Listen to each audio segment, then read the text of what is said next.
Hi everyone, and welcome to your horoscope for the week of April the 18th, 2022.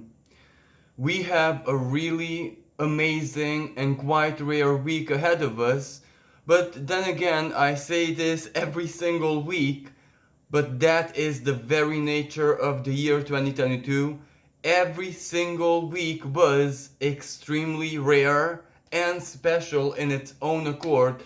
And this is one of those weeks where perhaps the queen of this astrological show is Venus in exaltation, and Venus's exalted degree is 27 degrees of Pisces. She is not there yet, but her journey there is like a fantasy love story in itself.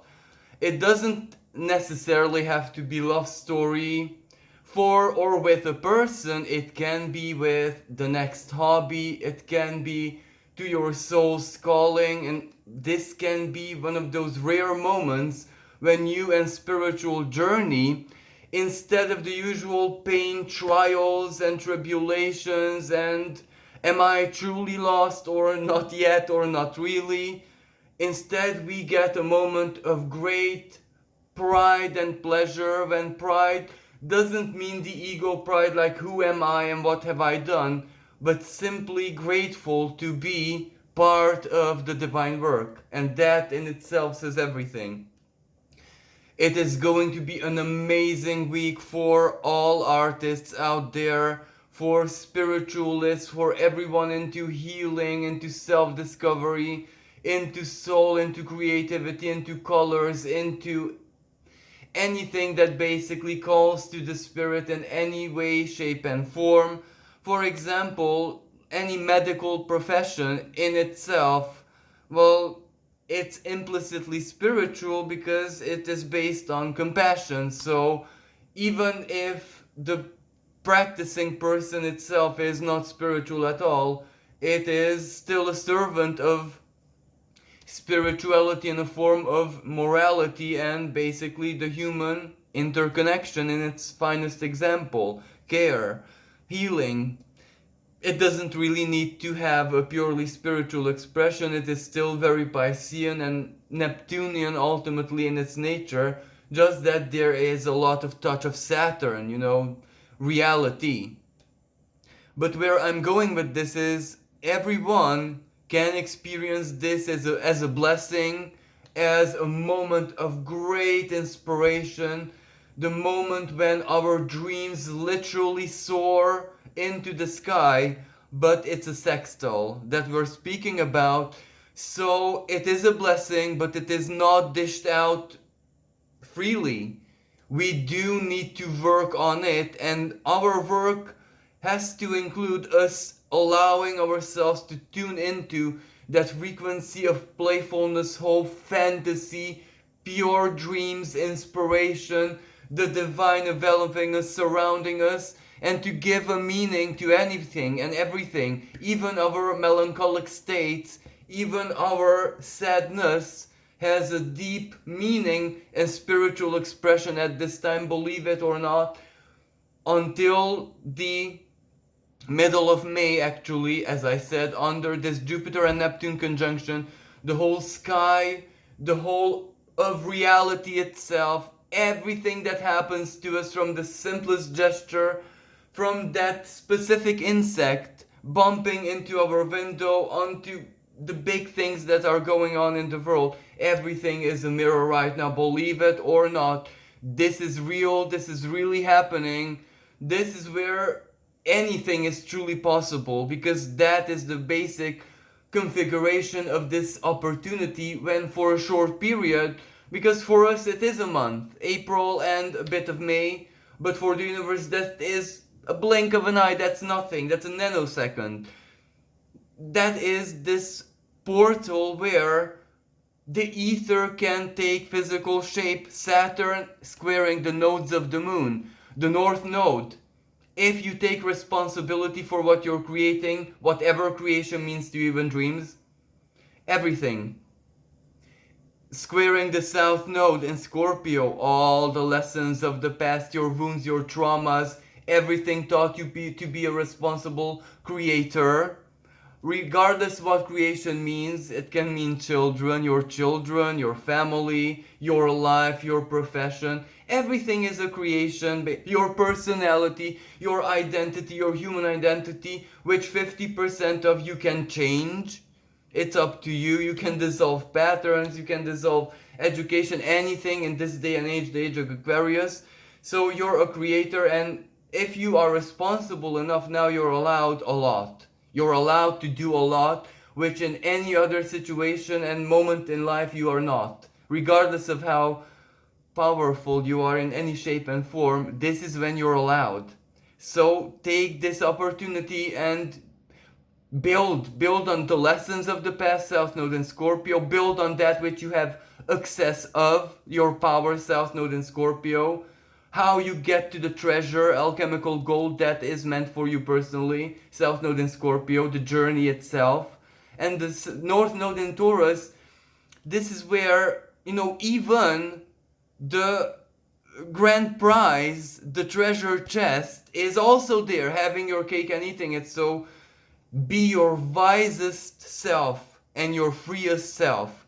So the Saturn squaring the nodes of the moon is one, pitching tune, the basic background tune of this week, which is always there. So in a way we can also ignore it if we're used to it. And that means permanent reality check, having one foot in physical reality and being aware.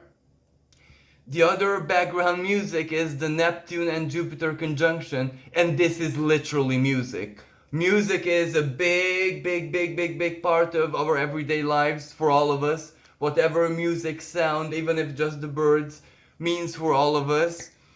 So this is the magic, this is the spirit, this is the extremely rare opportunity when the divine is within us but also without us, everywhere. It is everything that we breathe in, that we exhale. It's literal, everything is literal.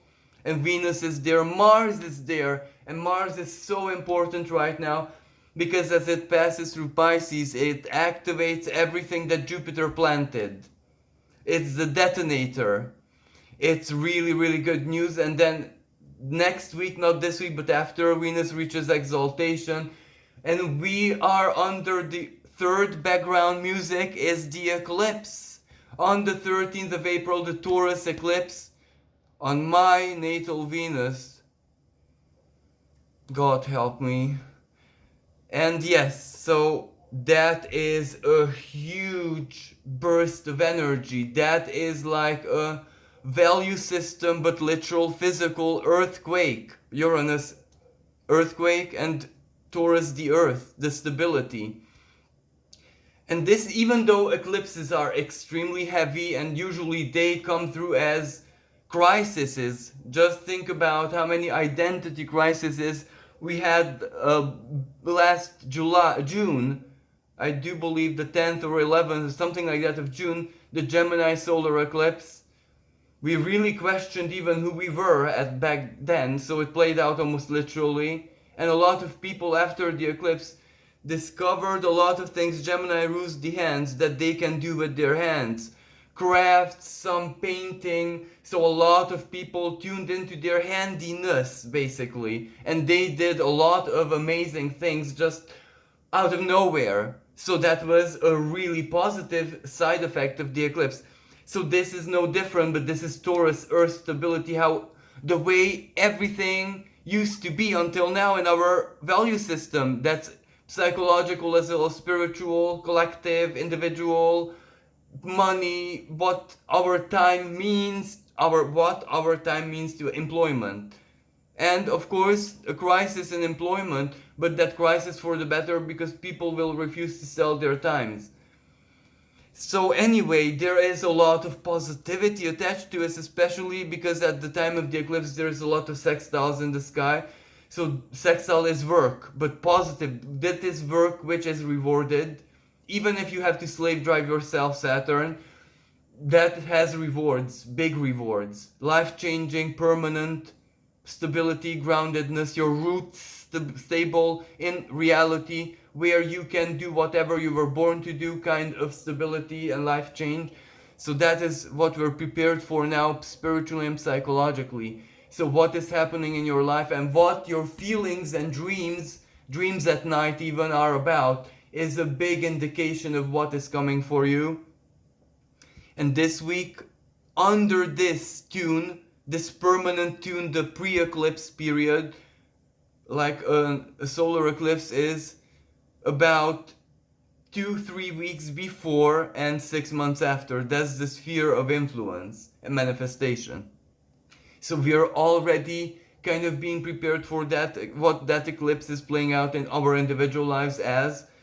But we also have a prophetic energy, because on one hand, Mercury is going to conjunct Uranus, its higher octave, the mind. Uranus is the future telling, even anticipation.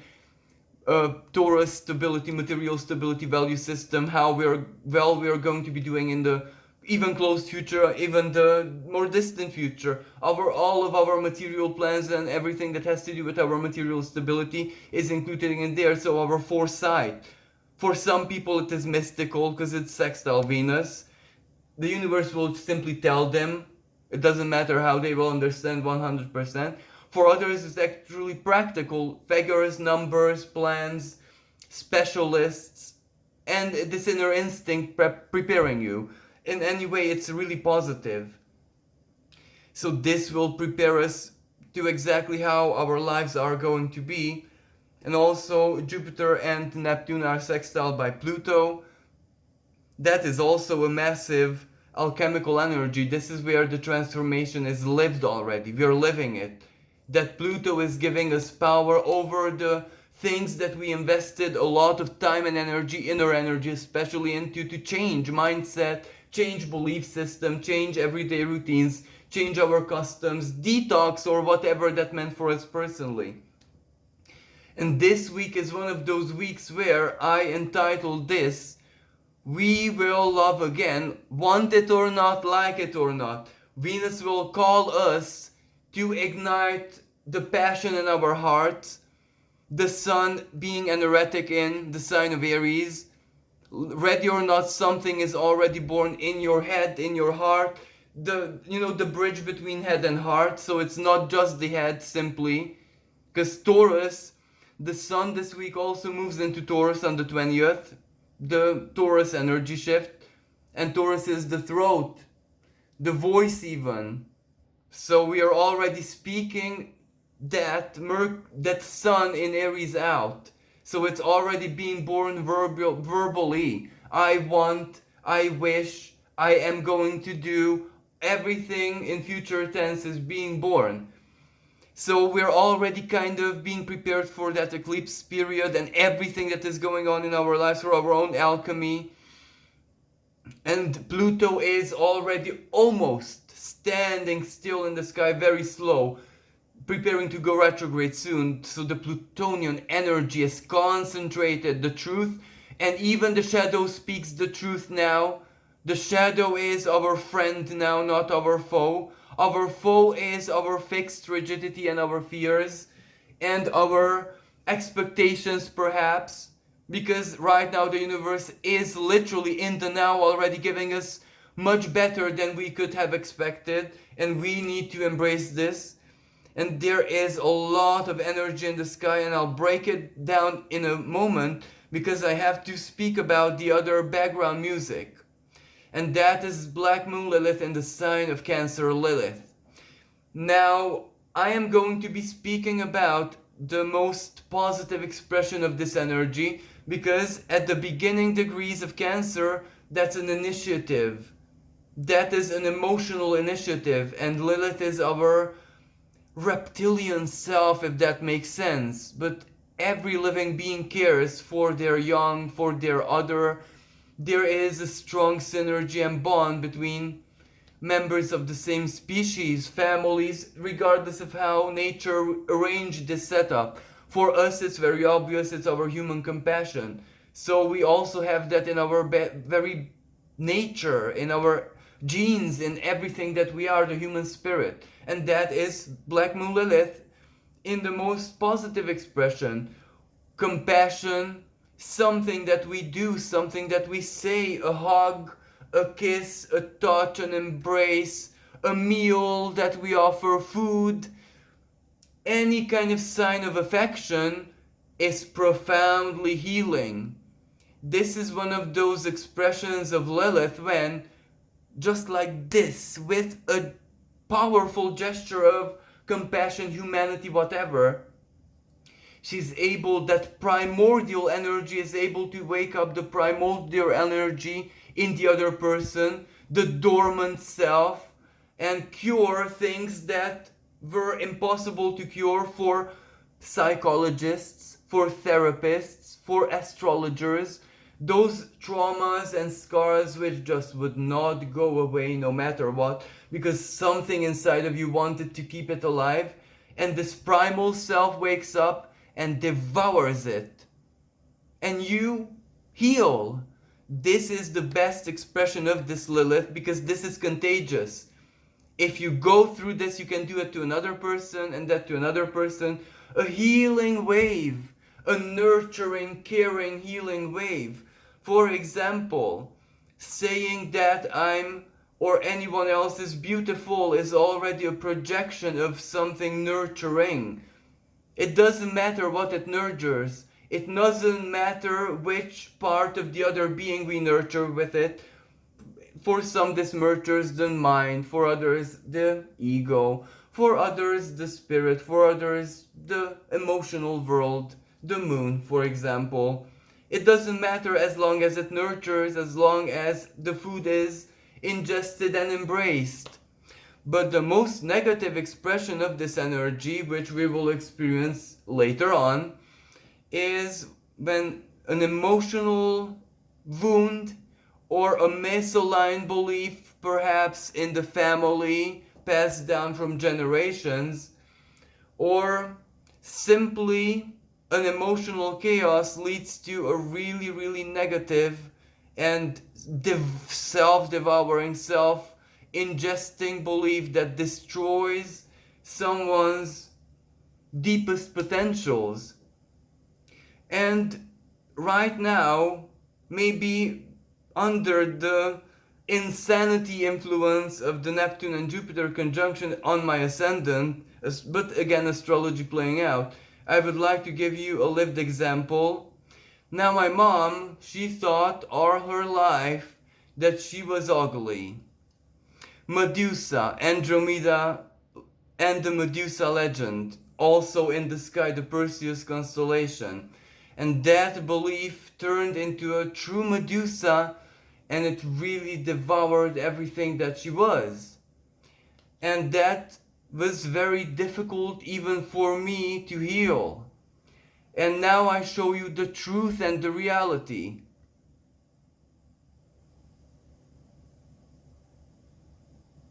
So this woman thought that she was ugly, and that became her reality. Don't be like her. Don't allow that Lilith to make you believe that which is not the universe's, Mother Nature's belief, because then you offend your creator. You have to fight. It's your duty to fight your belief, even if you're not always victorious. As long as you fight and try, it matters a lot. It matters a lot, because you'll be purged of this at one point. My mom did not necessarily choose to fight always, and yes, so that is astrology exemplified, the lived example. Don't do that. And this is important because it's not always philosophy. Belief does shape everything. It really, really does. So let's get back to the astrology of next week. So on the 18th we have Mercury conjunct Uranus sextiling Venus. Creative energy, but physically creative. If you're an artist, create. If you cannot create immediately, write it down, record it, film yourself, record yourself, do whatever it is that you have to, because whatever is passed down to you by your soul, everything is a mirror, of course. It is alchemical gold, for real. Money, you will turn this into Venus value, money. you will upgrade your profession, your mastery. Do create, even if you're in pajamas, even if you don't have the strength to shower, still muster the strength to record your inspiration. Don't just dream. Or even if you're washed away by Neptune like me, still find that little bit of physical strength to record your inspiration, because it's worth it. And this is where, in my culture, it is Easter. And it's under this Neptune, Jupiter, Pisces, the past, Christ consciousness, Venus in exaltation, the divine spirit inspiration, and Mars, the fated energy, the trigger, the action, the sacred fire, basically. Well, it's almost like things are resurrecting on their own. It's almost like we cannot fight resurrection, is that strong. Things are coming truly to life. And even if you're on the receiving end of a trauma, for example, yes, a trauma can be resurrected as well. Starve it. You have to starve it right now, because right now when you starve it, it kind of stays dead. Use this, because that's why it comes to life, so you can starve it right now. Ignore it. Don't give a F. So that is the psychological empowerment expression of this Uranus and Mercury conjunction in Taurus. Whatever you do psychologically, Venus, your belief system, that which you love, becomes real instantly. Do this. And I said, for artists or anyone of Neptunian, Piscean, Venusian profession, Venusian beauty, therapy, anything that has to do with hairdressing, sewing, fashion, internet design, anything beautiful is greatly encouraged. And also Monday, we're under this Sun square Pluto, a moment of stark truth, something negative perhaps from the past, that Pluto, which acts as a vitamin. It gives us the strength and the courage to stay on being bold, not to look back, not to regret the leap of faith either that we already made, that we are being kicked to do by the universe, or that we already have a date for. We need to stay on there, and this Pluto through negativity, a boss torturing you, the people demanding the same pattern playing out despite you doing the work. But as a gentle reminder, not the pattern when it hits you, just a gentle reminder of that you're not in the finish line yet, you're just very near. So that is a motivation energy. A moment of powerlessness, but which already trays out our moment of triumph, the Six of Wands in the tarot moment, the moment of victory after May. So yes, we must not be discouraged by the Sun square Pluto, because that is truth. That is something about us. But it also mirrors our true power, and that which we must never allow to repeat in the past ever, ever, ever again, because that is why Pluto is struggling and torturing the end degrees of Capricorn. It is torturing world leaders. For them, this is torture. It's not a moment of glory. It's torture. Algol there, the trine between Algol and Pluto. It's living torture. Pay the payment for their luxury. Organization, institution, big corporation, anything. Patriarchy. Matriarchy is no exception, don't get me wrong. The female element loses its Lilith power, exactly. No more promise of sex and you get that's done. So matriarchy also was transformed. This isn't where patriarchy is replaced with matriarchy. No. Balance, Aquarius, balance. Keep your people under control, as in the divine masculine and feminine as well. Keep your expressions, your embodiments in balance, and everything is going to be okay. It's this kind of energy. So yes, a lot is already happening, and Taurus is matriarchy, the change, Uranus, upgrade, upping your game, being more fertile than ever, birthing spirit in body, being the truly sacred feminine that you were always intended to become. And if you're a mom, hats off to you. Like, all respect to you, because you're a sacredness living and breathing. You're the divine itself right now. Like, you just have to breathe and that's it. You're already blessed. So yes, and for all moms, this period was a big mirror. I bet you had tears of pride and joy. So yes, it is, and Lilith herself is a mom now in Cancer. Lilith is a fearsome mom. She take like lioness. She takes care of her youngling, not necessarily her husband, but her young, well, absolute care. Yes, so that is the positive side of Lilith reborn as a gentle mother. This is where sexuality is not the same again. It does not have that kind of power. It's either unconditional and has something soulful in it as well, or it's just an animal. It's like when we see dogs on the street doing it, it's not interesting. No one cares. Everyone finds it so easy to ignore. We just phase it out of existence. So that is what Lilith is doing right now. So this is a very bad period, a very, very bad period for everyone in that kind of industry. Whatever that means, even the spiritual one. Especially the spiritual one. This is where Lilith says, I don't support the hyperego right now.